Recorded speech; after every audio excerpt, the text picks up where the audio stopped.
মহাদেবের ত্রিশূলের আঘাতে গণেশের মাথা কাটা পড়েছিল, আর সেখানে হাতির মাথা বসানো হয়েছিল।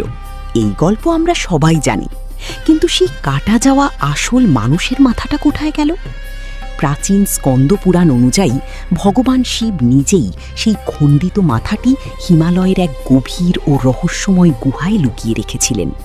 উত্তরাখণ্ডের পিথোরাগড়ে অবস্থিত এই ভয়ঙ্কর গুহার নাম পাতাল ভুবনেশ্বর। মাটির প্রায় ৯০ ফুট নিচে অন্ধকার এই গুহায় আজও রয়েছে এক প্রাচীন রহস্যময় পাথরের গঠন, যা দেখতে অবিকল একটি মানুষের মাথার মতো। আর সবচেয়ে চমকে দেওয়ার মতো বিষয় হলো, ঠিক তার ওপরেই রয়েছে ১০৮টি পাপড়িযুক্ত একটি স্বয়ম্ভূ শিবলিঙ্গ, যেখান থেকে হাজার হাজার বছর ধরে অনবরত জলের ফোঁটা সেই মাথার ওপর পড়ছে তাকে শান্ত রাখার জন্য। বলা হয়, পৃথিবীর ৪ যুগের সমাপ্তির রহস্য লুকিয়ে আছে এই পাতাল গুহাতেই।